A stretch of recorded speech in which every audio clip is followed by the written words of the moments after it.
Oh well, the camera's a little,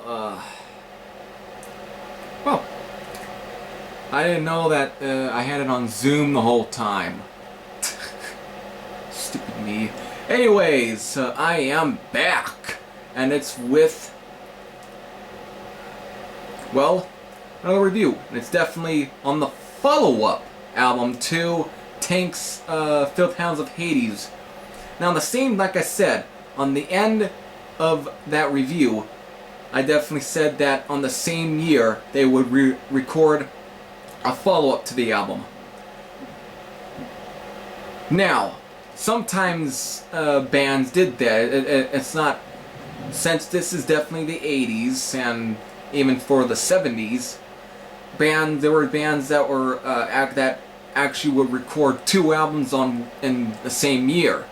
You know, for exception like Saxon's Wheels of Steel and Strung on the Law. Even Kiss's first two albums. Jeez, what else? Can't even think. But it's not usual. So Tank did the same. They recorded two albums on the same year. However, whenever Power of the Hunter was ever released, some were thinking, is it going to be as good as the first, or is it going to be not as good? Well, this album they decided to get a different producer. Instead of Fats Eddie Clark, they got Nigel Gray. If I am correct, yes, definitely I am correct. And of course, cover right there. They got Nigel Gray to produce the album. And what was presented to on the year 1982 was a very, definitely keeping that Motorhead influence, definitely keeping it, but a little more melodic, kind of giving way to maybe what could end up being kind of reliant, I don't know, I'm not gonna fuck around anymore. Anyways, definitely more melodic than the album was Filth Hounds of Hades. Not as very punk. It's still got a little bit of punkish, but it's a little more, almost very rock, almost. Got a bit of a classic rock feel, but still that new wave of British heavy metal style. Still has that. Definitely is presented on tracks such as even with the first track, walking barefoot over glass, which first give the way that intro starts is not like how Shell Shock started, but a little more kind of like the prototype for what would end up coming later on, and we'll get to those. Almost very ambient, I guess. It's a little, not really synth, but it seems almost like ambient a bit. But still, good one. But there's definitely some good tracks on here, definitely. Songs such as Some Came Running, Biting and Scratching, Pure Hatred, Red Skull Rock. And Use Leather, which is definitely one of the most melodic songs in here.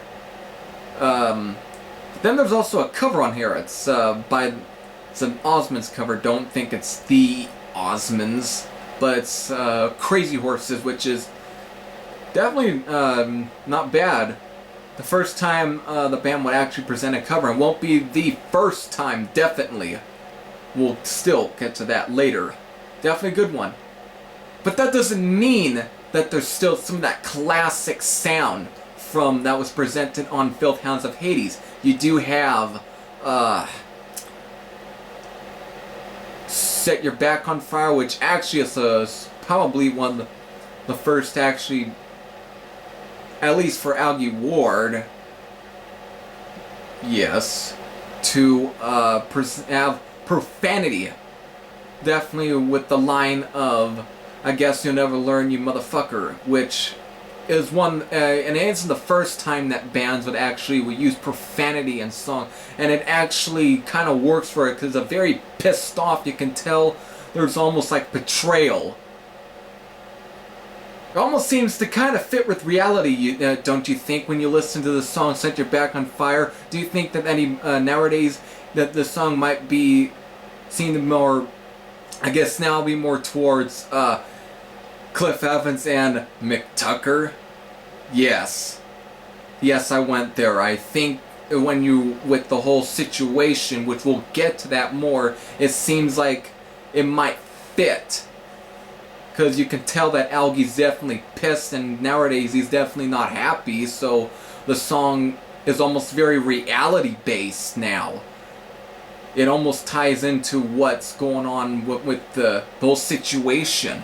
Anyways, that definitely it will be saved for future episode, or future reviews of the discography. But let's also still get more. There's, again, some of that tank sound left, and it's also presented in the instrumental, which is T-A-N-K, or just simply Tank, which is an instrumental, but it's a very raucous song. It would have fit very much within the first album, that is, Filth Hounds of Hades. Still got that very punkish, very fast, heavy, almost speed metal.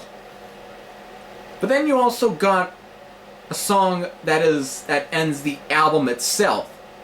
The title track, Power of the Hunter. Still, while on the Filth Hounds of Hades, the title track was definitely speed, very speed-ish, but on here,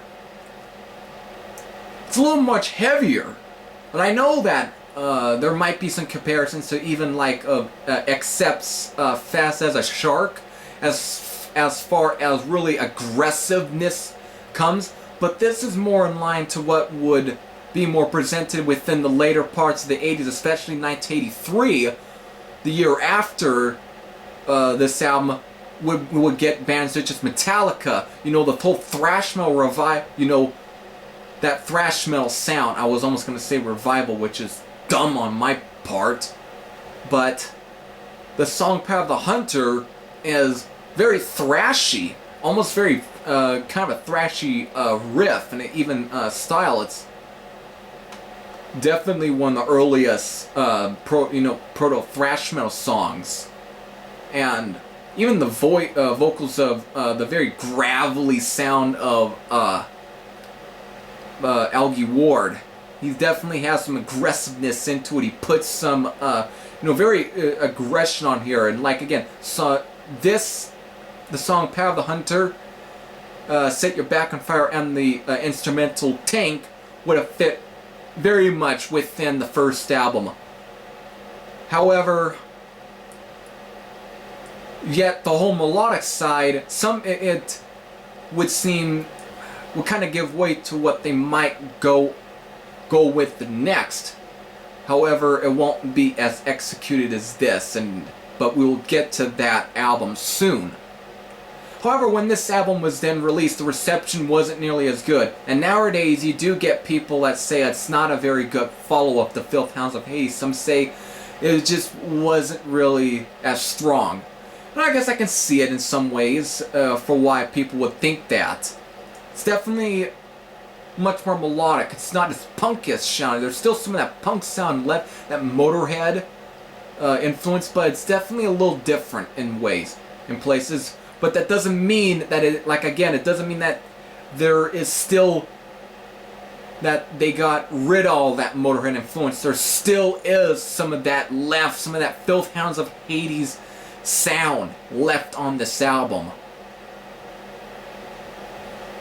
It's a very underappreciated album, really. Power of the Hunter, when you really look at it, it's a very underappreciated album. It's definitely one that I'm very fond of. Probably not, might be in the list. If I was going to do a list of favorite Tank albums, this might be on the lower end.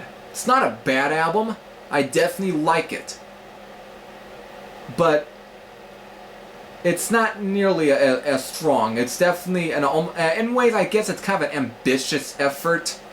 But there's definitely some flaws within here. It's definitely also got to be with the production. Maybe it's the fact that I got the Metal Mind reissue, which Metal Mind, sometimes their earlier remasters are kind of crappy sounding, and definitely given that. But the guitar sound, since they did get a different producer, the guitar sound isn't as biting as it was on Filth Hounds of Hades. It's definitely a little thin.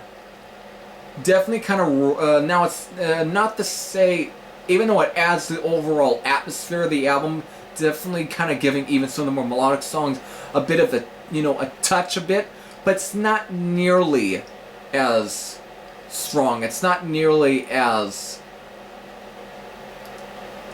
not as good, I would say. It's not a bad album, definitely a great one, but I don't know, it's not a bad album. I don't think it deserves to be considered one of the band's worst, because some do end up saying it's one of the band's worst, which is, I guess, yet I can understand, but I don't necessarily agree with it. Still, great album.